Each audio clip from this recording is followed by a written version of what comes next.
السلام عليكم. اليوم مش فيديو عادي. اليوم باش نحكي لكم على أقوى صناعة في العالم اللي وصلت أرباحها أكثر من السينما والموسيقى مع بعضهم. اي نعم يا عزيزي المشاهد، الأرقام ما تكذبش. واليوم موضوعنا على تاريخ السبورتس في تونس. أما قبل ما نحكيو على تونس لازم نفهم شنو السبورتس أصلا وكيفاه بدات القصة في العالم قبل تونس.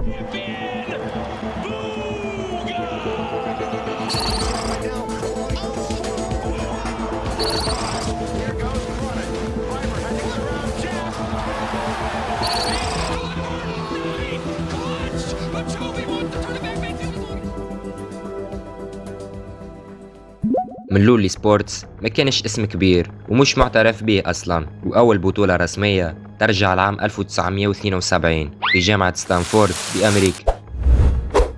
وبعدها مع ظهور الانترنت كل شيء تبدل، ومن أكثر الألعاب اللي أثروا على الصناعة هذه هما العمالقة كونتر سترايك اللي لتو بطولاتها من أحسن البطولات في العالم من ناحية التنظيم والجوائز، وفورتنايت اللي عملت أكبر جائزة بطولة ألعاب في العالم في عام 2019 بقيمة 3 مليون دولار. وتوا يزينا من الأرقام وخلينا نركزوا في الصحيح، كيفاه وصلت الثقافة هذه لتونس وشنو كانت أول شرارة منها في بلادنا.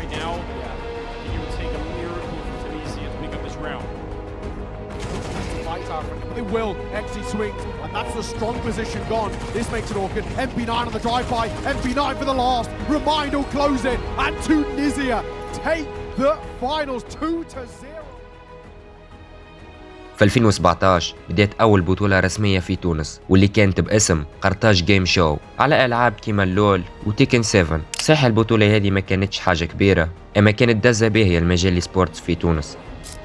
وتوا نمشيو للفترة الحديثة واللي هي بين 2020 و2025، وتنجم تقول الفترة هذه هي أحسن فترة للسبورتس في تونس، خاطر ظهرت فيها برشا بطولات باهية بجوائز محترمة بالنسبة لصناعة جديدة، كما البطولات اللي كانوا ينظموا فيهم أوريدو تيليكوم، واللي باين برشا إنه المنافسة بيناتهم كانت عالية في المجال هذا، وأوريدو فوقت ياسر على التيليكوم في المجال هذا، خاطر كانت تعمل في مسابقات متنوعة أكثر وبجوائز أكبر. وكلامي هذا ما ينقصش من قيمة تيليكوم في المجال هذا، خاصة إنها ساهمت في دعم المجال هذا بطولاتها المحترمة. ومن 2024 وانت مكمل ولينا نشوفوا في بطولات نسائية ومشاركات إفريقية وعالمية من ذكور وإناث توانسة كيما أرابي سبورتس 2025 والإي يو اس اف وورلد شامبيون 2017 واللي يمثل فيها تونس فريق باسم أرمورد براذرز. صحيح السبورتس في تونس شاف برشا ازدهار خاصة في الفترة الأخيرة، أما الحقيقة المرة مازالوا طريق طويل ومازال ما خذاش حقه زيادة، خاطر كما نعرفوا أغلب المسمين رواحهم جيمرز في تونس يلعبوا في فري فاير وبي اس، وقليل ياسر وين تلقى ناس يلعبوا في ألعاب السبورتس. وهذا هو الفيديو متاعنا، إن شاء الله يكون عجبكم. كان عندك أي رأي ولا انتقاد